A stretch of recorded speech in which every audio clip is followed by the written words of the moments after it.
Mga balita sa loob ng bayan. Mga balitang dapat mong malaman. Balitang makatotohanan. Balita na ang direksyon ay pag-unlad ng bayan. Balitang Bayan!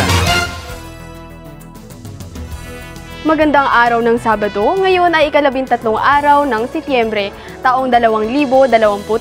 Ako po si Aikarigsin Rihani Sibandona. At ako naman po si Lejean B. Mangawang. Kami po ang maghahatid ng makabuluhang balitang bayan na aming nakalap sa bayan ng Brooksport ngayong linggo. Narito ang ulo ng mga balita na ihahayag sa atin ng Emilio Tahan National High School o ng Tahanyan News Team. Mga balita sa loob ng bayan. Mga balitang dapat mong malaman. Balitang makatotohanan. Balita na ang direksyon ay pag-unlad ng bayan. Balitang Bayan! Mayor Benedito at Vice Mayor Feliciano negatibo sa mandatory drug test. Konsehal Ezekiel Rodriguez nahalal bilang bagong vice-presidente ng PCL Palawan Chapter. Unang kagawad Helen Senggeyo itinalaga bilang bagong barangay chairman ng Mambalot. Senior citizen sa Barangay Poblacion District 2 nabigyan ng pinansyal na suporta. Brooks Point MADAC na mahagi ng IEC materials sa monthly implementers meeting. Mandatory training para sa mga kooperatiba ng bayan matagumpay na idinaos. Municipal Values Formation Council at Local Finance Committee nakapagpulong kay Mayor Benedito.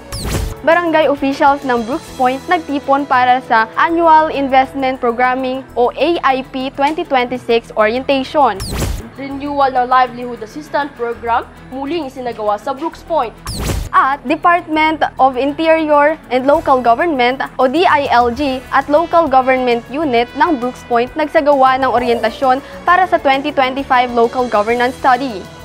Magbabalik ang Tahanyan News Team para sa mga detalye ng Balitang Bayan. Mga balita sa loob ng bayan. Mga balitang dapat mong malaman. Balitang makatotohanan. Balita na ang direksyon ay pag-unlad ng bayan. Balitang Bayan! At nagbabalik ang ating Balitang Bayan. Tayo ay manatiling nakatutok sa programang ito. Para sa ating unang balita, Mayor Benedito at Vice Mayor Feliciano negatibo sa mandatory drug test. Tunghayan natin ang detalye sa balita ni Tahanyan News Reporter Algio Villana Dalindig. Balitang Bayan! Negatibo sa ipinagbabawal na gamot, sina Mayor Cesario R. Benedito Jr. at Vice Mayor Mary Jean D. Feliciano ng Brooks Point, Palawan. Matapos silang sumailalim sa mandatory drug test noong ika-5 na Setyembre taong 2025 sa conference room ng New Municipal Building, Barangay Tubtob. Batay sa resulta, kapwa sila walang nakuhang bakas ng methamphetamine at tetrahydrocannabinol. Ayon kay Mayor Benedito, ang pagsailalim sa drug test ay malinaw na patunay ng malinis na pamamahala at suporta ng lokal na pamahalaan sa kampanya laban sa iligal na droga upang mapanatili ang isang ligtas at maayos na komunidad. Dagdag pa niya, tungkulin ng mga lider na maging huwaran sa kanilang nasasakupan. Samantala, binigyang diin ni Vice Mayor Feliciano na ang kanyang negatibong resulta ay patunay ng kanyang tapat at malinis na paglilingkod. Hinamon din niya ang kapwa lingkod bayan mula sa lokal na pamahalaan hanggang sa iba't ibang tanggapan na magpa-drug test at ilabas ang kanilang resulta. Anya, sa ganitong paraan, may papakita sa mga mamamayan na ang gobyerno ng Brooks Point ay pinamumunuan ng mga opisyal na responsable, may malasakit at handang sumailalim sa pagsusuri para sa kapakanan ng bayan. Algio Villana Dalindig, Emilio Tahan National High School, nag-uulat para sa Balitang Bayan. Salamat Algio Villana at sa Balita Pambayan, Konsehal Ezekiel Rodriguez nahalal bilang bagong vice-presidente ng PCL Palawan Chapter. Para sa detalye narito, si Tahanyan News Reporter Lorenjoy Larawan. Balitang Bayan! Nahalal bilang Vice President ng Philippine Councilors League o PCL Palawan Chapter, si Konsehal Ezekiel E. Rodriguez ng Brooks Point sa ginanap na eleksyon noong ika-4 ng Setyembre taong 2025 sa City State Astorias Hotel, Puerto Princesa City. Lumahok ang 243 miyembro ng liga sa halalan na pinangasiwaan ng DILG Palawan at PCL Comelec. Pinangunahan ni Honorable Christopher Jake Ita ng Cuyo ang bagong hanay na opisyal matapos mahalal bilang Pangulo. Kabilang sa mga nahalal sina Dindo A. Sibido bilang Secretary General, Gerald R. Rodriguez bilang Treasurer, Maria Aurora Risili di Balbutan bilang Auditor, Reina Michelle Yuruhen bilang PRO at Darwin P. Alaska bilang Business Manager. Kasama rin sa Board of Directors sina Erica Rose V. Tejada, Arlito B. Bacosa Jr., Gerardo C. Garnado, Cinta M. Quijano, Eugenio B. Bito Unon Jr., Kim B. Apostol, Eduardo B. Montenegro at Alcasis K. Omar. Inaasahang magbibigay ng mas matatag na liderato ang bagong hanay na opisyal para sa PCL Palawan sa termino ng 2025 to 2028. Lauren J. Larawan, Inilyotahan National High School, nag-uula para sa Balitang Bayan. Maraming salamat sa iyo, Loren. Susunod, unang kagawad Helen Singeyo itinalaga bilang bagong barangay chairman ng Mambalot. Silipin natin ang buong detalye sa ulat ni Tahanyan News reporter Mariel Bacomo. Balitang Bayan. Formal lang nanumpa si unang kagawad Helen L. Singeyo bilang bagong punong barangay ng Barangay Mambalot, kapalit ng yumaong si Rodora Racimo. Ang panunumpa ay isinagawa noong 2 ng Setyembre 2025 sa Mayor's Office New Municipal Building, Barangay Tubtub, Brooks Point, Palawan. Pinangunahan mismo ni Mayor Cesario R. Benedito Jr. ang panunumpa matapos formal na italaga si Singeyo sa kanyang bagong tungkulin. Kasama rin sa nasabing aktibidad, si DILG Municipal Local Government Operation Officer Coraline Atienza bilang saksi sa seremonya. Bilang bagong punong barangay, inaasahan si Singeyo na ipagpapatuloy ang mga programa at serbisyong iniwan ng kanyang pinalitang kapitan. Nagpahayag naman siya ng kahandaan na gampanan ang tungkulin at magsilbing gabay upang mapanatili ang kaayusan at kaunlaran ng Barangay Mambalot. Mariel C. Bacomo, Inilyotahan National High School, nag-uulat para sa Balitang Bayan. Salamat sa iyo, Mariel. Senior citizen sa Barangay Poblacion District 2 na bigyan ng pinansyal na suporta. Alamin natin ang buong detalye kay Tahanyan News reporter Shine Tabi. Balitang Bayan. Idinaos ngayong Miyerkules, 3 ng Setyembre, taong 2025 sa Kaburgwit ng Barangay Poblacion District 2 ang pamamahagi ng Senior Citizens Allowance para sa mga nakakatanda sa komunidad. Pinangunahan ito ni Mayor Cesario R. Benedito Jr., katuwang ang Municipal Social Welfare and Development Office o MSWDO at ang lokal na pamahalaan ng Brooks Point. Layunin ng programa na maihatid ang nararapat na benepisyo at suportang pinansyal sa mga senior citizens bilang pagpapakita ng malasakit at pagkalinga ng pamahalaan sa kanilang kapakanan. Shine Bitabi, Inilyotahan National High School, nag-uulat para sa Balitang Bayan. Maraming salamat, Shine. Samantala, Brooks Point Municipal Anti-Drug Abuse Council o MADAC na mahagi ng IEC material sa monthly implementers meeting.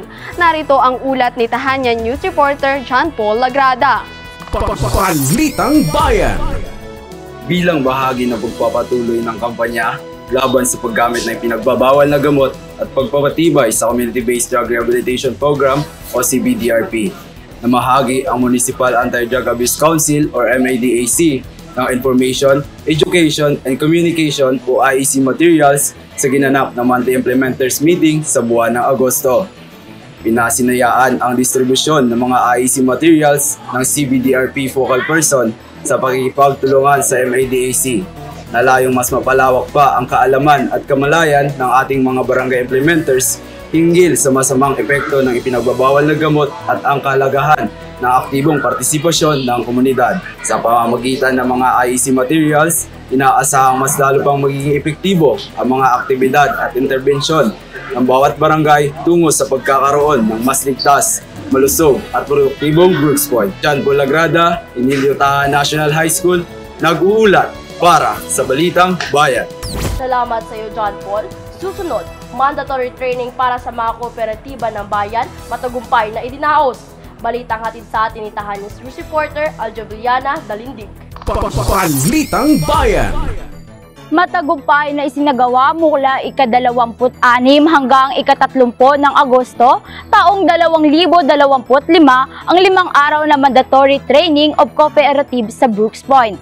Pinangasiwaan ito ng Provincial Cooperative Development Office sa pangunguna ni CDS Vina Karina Di Baaco.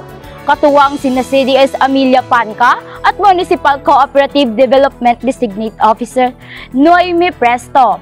Ang pagsasanay ay ginanap sa Convention Center at Mayor's Conference Room ng New Municipal Hall.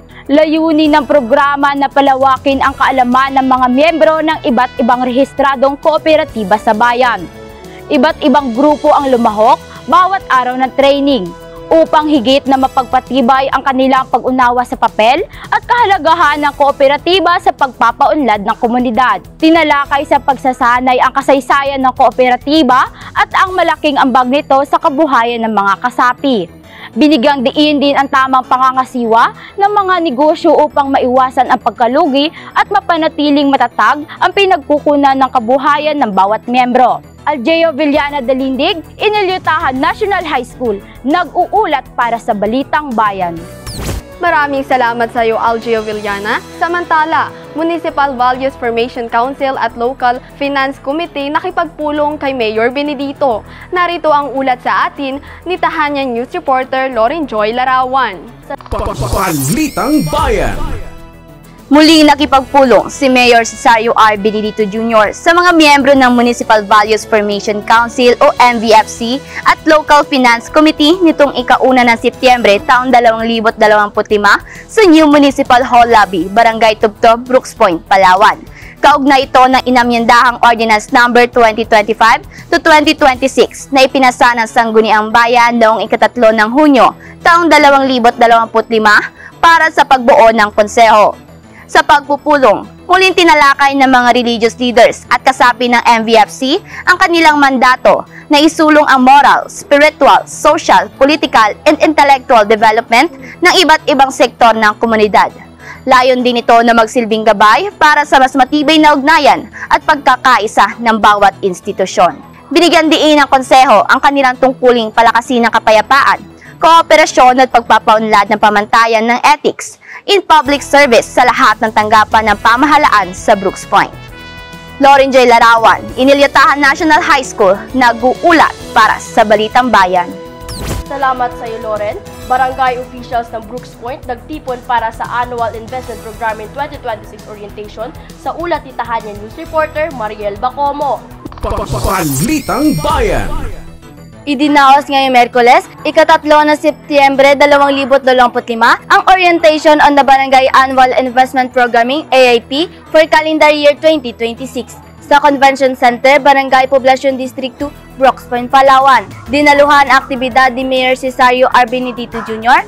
kasama ang mga kinatawan mula sa iba't ibang barangay ng Brooks Point, kabilang ang mga punong barangay, mga barangay sekretary at treasurer, at iba pang katuwang na ahensya. Isinagawa ito sa pakikipagtulungan ng pamahalaang lokal ng Brooks Point at ng Department of the Interior and Local Government DLG sa pamumuno ni Municipal Local Government Operation Officer Coraline Atienza. Layunin ng programa na maipaliwanag ang kalagahan ng AIP at magbigay gabay sa mga barangay hinggil sa wastong paghahanda nito bilang batayan sa pagpapatupad ng mga proyektong pangkaunlaran at mga programang makikinabang ang buong komunidad.